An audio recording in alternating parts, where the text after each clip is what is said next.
Hello, everybody. So here's our introductory Edpuzzle quote-unquote discussion that we need to do digitally, just between you and I. Although you are more than welcome to talk to your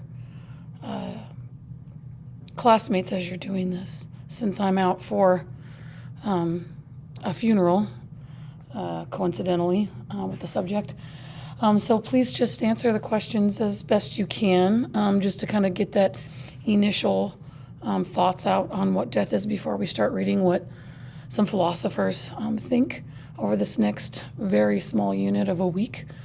A quick death, right? Before the end of the school year and our final. So, that being said, let's get going. So, the main question here that we're going to be answering through the unit is, should we fear death? And we're not going to answer that yet. We'll get to that when we get to the end, but this is kind of the driving question. But of course, to even get started on that, let's start with definitions. So, a little scenario here, a little story here. So a student approaches his wise teacher and asks, "What is death?" The teacher shrugged her shoulders and said, "I don't know." And the student says, "But you were a wise teacher." And the teacher says, "Yes, but I'm not a dead wise teacher." What is the teacher's point here? Is it a good one? Answer in the box.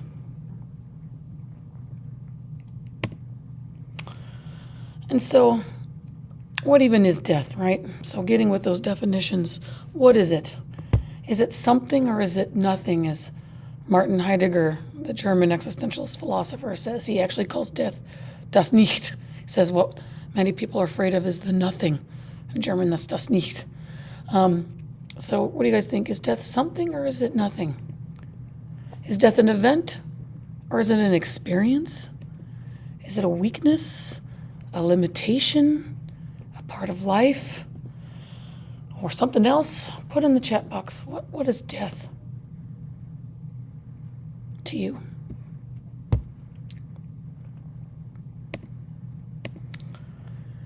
And some other questions to answer here, like when does death begin? Right? There's a lot of controversy about when death starts. In fact, Heidegger thinks we're always dying. Again, back to Mr. Heidegger, which we will talk about soon. So are we always dying? And in life, are there any experiences like death that we can be comparable? And if so, what even is life? A lot of people think of life as the opposite of death. That's a huge question. Is it? And if so, like what even is life?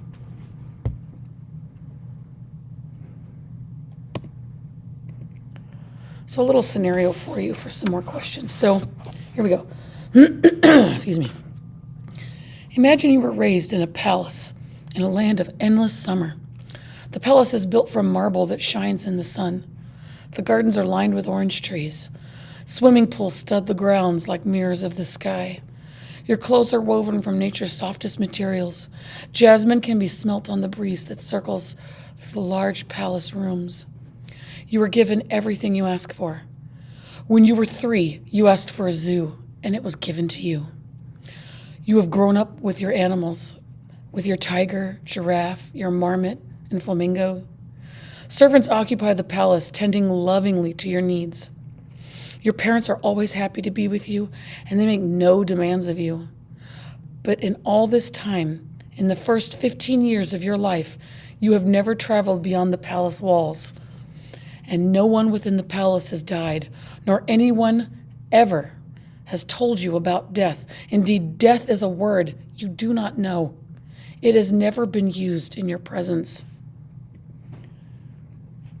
Would you know about death if no one had died, nothing had died that you were aware of, and no one talked about it and you don't even have the word, but yet, would you know it? Would you know that you would die? And can we know about things we don't have words for in general? So what do you guys think? Would you know death still? Or have some kind of, intuition about it, even if you'd never experienced or were told about it?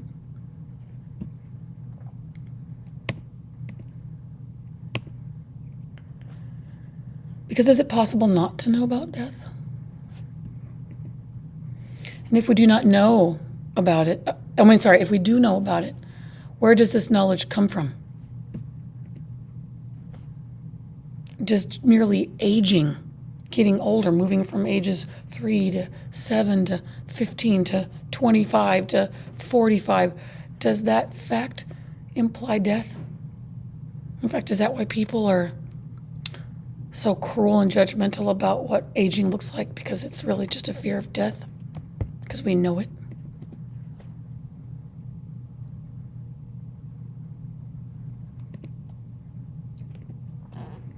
Another little story now. Okay. So that scenario was about Buddha, the Buddha, Siddhartha. And there's actually a wonderful philosophical novel by Hermann Hesse called Siddhartha that I highly recommend. It's a wonderful book. Short, very good. Anyway, here's the story. The early part of the life of the Buddha is believed to have resembled this enclosure of luxury that I told you about. He too was ignorant of many things, but when as a young man he left the palace for the first time, he witnessed sickness, aging, and death. Before this, he had not known that the world was imbued with such suffering, and the reality pained him. Remember, Buddha's all about reducing suffering of the world. He had never had any, didn't understand it. When he saw it, it blew his mind. Right? Following this experience, he decided he would use his life to search for an end of suffering. According to the story of Buddha's early life, death was something he learned about only once he was already a young man. Some have claimed, however, that death isn't something we discover, but something we are born knowing. Psychoanalysis is the study of secrets. It tells us that there are areas within us, part of our minds, which contains thoughts and desires that we are not conscious of. We live them, but we don't know them. Sigmund Freud, the first psychoanalyst, claimed that one of the secret things inside us is a death instinct, or like a death drive. It's just part of us, even if we'd never been told. He claimed that since all of life awoke from lifeless matter, that we came from the nothing. Since we are composed of inanimate stuff, there is an instinct inside, hidden within us, to return to the state of inanimate lifelessness, like that we wanted to go back home, so to speak. The knowledge of death is a part of our very nature. It is in our blood. Later psychoanalysts followed Freud by claiming that babies are born fearing death. That is why they cry. They are fighting their innate knowledge of death. In fact, some might say even eating, in fact, maybe even overeating, is part of that death drive because eating is life, right? It's this consummation, turning death into life. Whether it's a dead plant or a dead animal, right?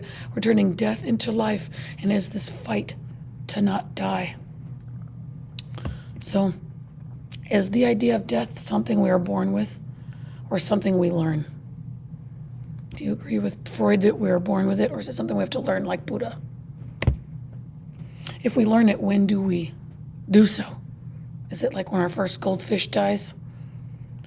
Or, right? Just a minute. My name is Cadet Sergeant Brittany Vasquez. Would you please stand for... Sorry, I had to pause for the pledge. Anyway, what was I saying? If we learn it, when do we learn it, right? Like the Buddha did when he left the palace.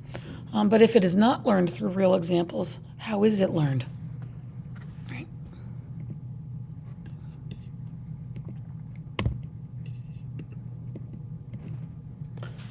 Do we understand death better than infants or small children? Is it something we might have an instinct, but we don't know it, but we learn about it as we experience life? If death is an idea from birth, how does it get there? Does having an instinct of death mean that we have an understanding of it? Do we actually understand death? There's a whole play called Rosencrantz and Guildenstern Are Dead that I did suggest for our film festival that is all about one of its main arguments is we don't. But maybe we do. Maybe that's the only thing we really understand. I don't know. What do you guys think?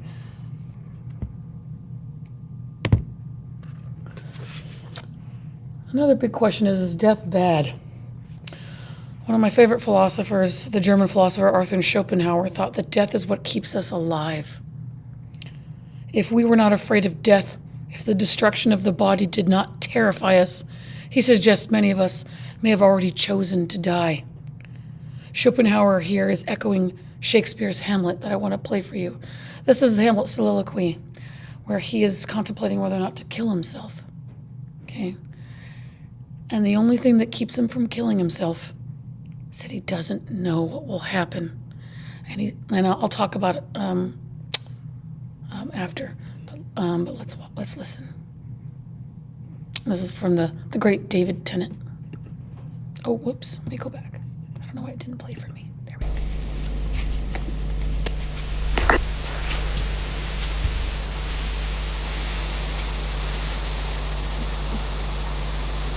To be or not to be?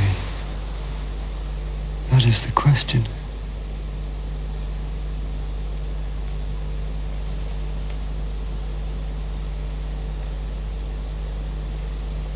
Well, it is nobler in the mind to suffer the slings and arrows of outrageous fortune, or to take arms against a sea of troubles and by opposing end them. To die. To sleep. No more. And by sleep to say we end the heartache and the 1,000 natural shocks that flesh is heir to. It is a consummation, devoutly to be wished, to die, to sleep,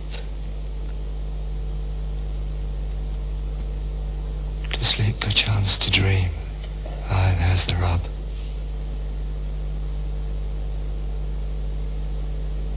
For in that sleep of death what dreams may come, when we have shuffled off this mortal coil, must give us pause. There's the respect that makes calamity of so long life.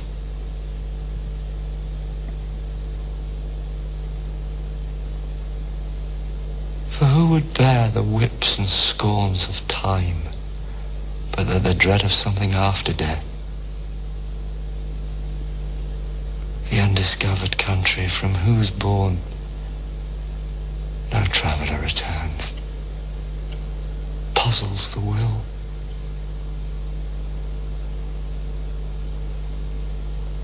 It makes us rather bear those ills we have, and fly to others that we know not of. Thus, conscience does make cowards of us all. And thus, the native hue of resolution is sicklied o'er with the pale cast of thought.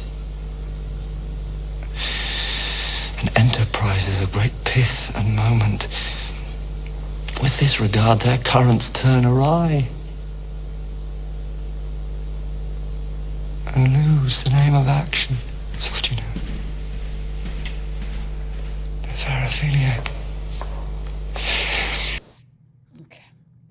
So those subtitles were not fantastic. They were wrong at times. But in any case, what Hamlet was talking about is that life's been pretty horrible for him. And he just wants to end it because it's just been so awful. But he's not sure what death will mean. The fear of what will happen next keeps him from doing it because he's not sure. And he actually talks about that, like if death wasn't scary, who would put up with life? Because life's so scary. But what if there's an afterlife? And in that afterlife, what if that afterlife is worse than this? Or if it's the same, what's the point? You're just killing yourself to go right back to the same torture, right? So that's what's keeping him from doing it, because he doesn't know. So that's kind of making Schopenhauer's point, particularly the lines, "For in that sleep of death, what dreams may come when we have shuffled off this mortal coil, must give us pause. There's the respect that makes calamity of so long life." Right? So right there he's saying, well, the reason why we keep on trucking is because death is just so frightening, like Schopenhauer said. And there's something to be said about that. There is a rare condition of people that don't feel pain and therefore don't fear physical damage, and they don't live long. They hurt themselves. So pain is another kind of. So maybe Buddha shouldn't have want to get rid of all suffering. But in any case, so others have thought, besides Schopenhauer, other people have different ideas. Others have thought of death as more of a deterrent, more than a deterrent. Seneca, a Roman writer, believed that death gives us the courage to live well, to like a kind of existentialist cry of, the Julius Caesar's carpe diem, right? Seize the day. We don't know how long we have, so we gotta suck the marrow out of life and love every second, right? Living with death in mind can strengthen us to face illness and misfortune. Being well prepared can actually soften our suffering. As a stoic, right? You get prepared for it. You can actually have a better life being prepared for that suffering, and it kind of gives you bravery. But the German philosopher Martin Heidegger argued that living with an awareness of our own death makes us true to ourselves, or truer to ourselves. It leads us to see that we are responsible for our own lives, that we have a life and it is ours to live. The awareness of death awakens us to the realization that nothing is set in stone, nothing is permanent, nothing has to be the way it is, therefore we are free to live in our own way. The awareness of death brings a fullness to life. He actually argues that, if you ever feel lost or don't know, or if you're feeling like you're being a big phony baloney, we should all be spending more time in graveyards to remind ourselves that, memento mori, that we too shall die, and we shouldn't be wasting our life with other people's opinions and other people's ideas and do what they want.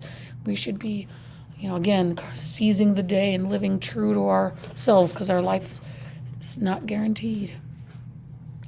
Albert Camus, an absurdist philosopher, on the other hand, insisted that death is simply bad. It doesn't free us, it limits us. It is a despicable infringement. But this doesn't mean that we should ignore it, though, he thinks.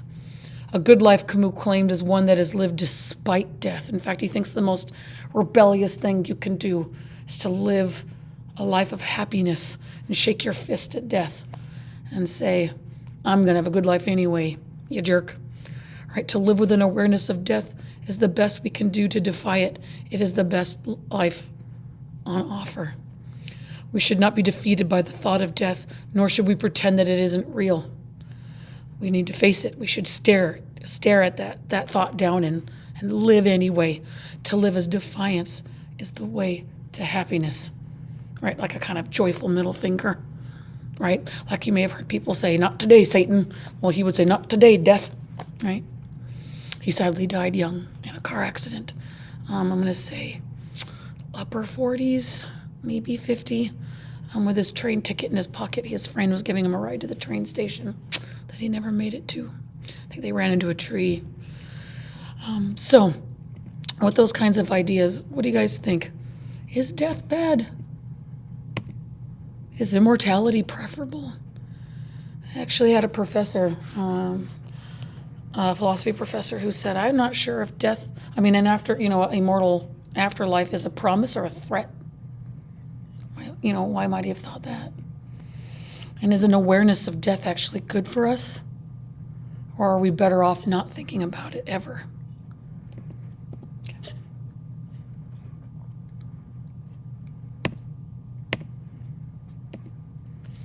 Is death unfair?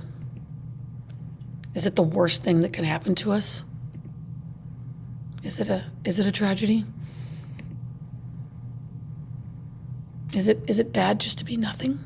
Is that if we are nothing, if there is no afterlife and we just become nothing again, as Heidegger thinks, is it so bad to go back to what we were?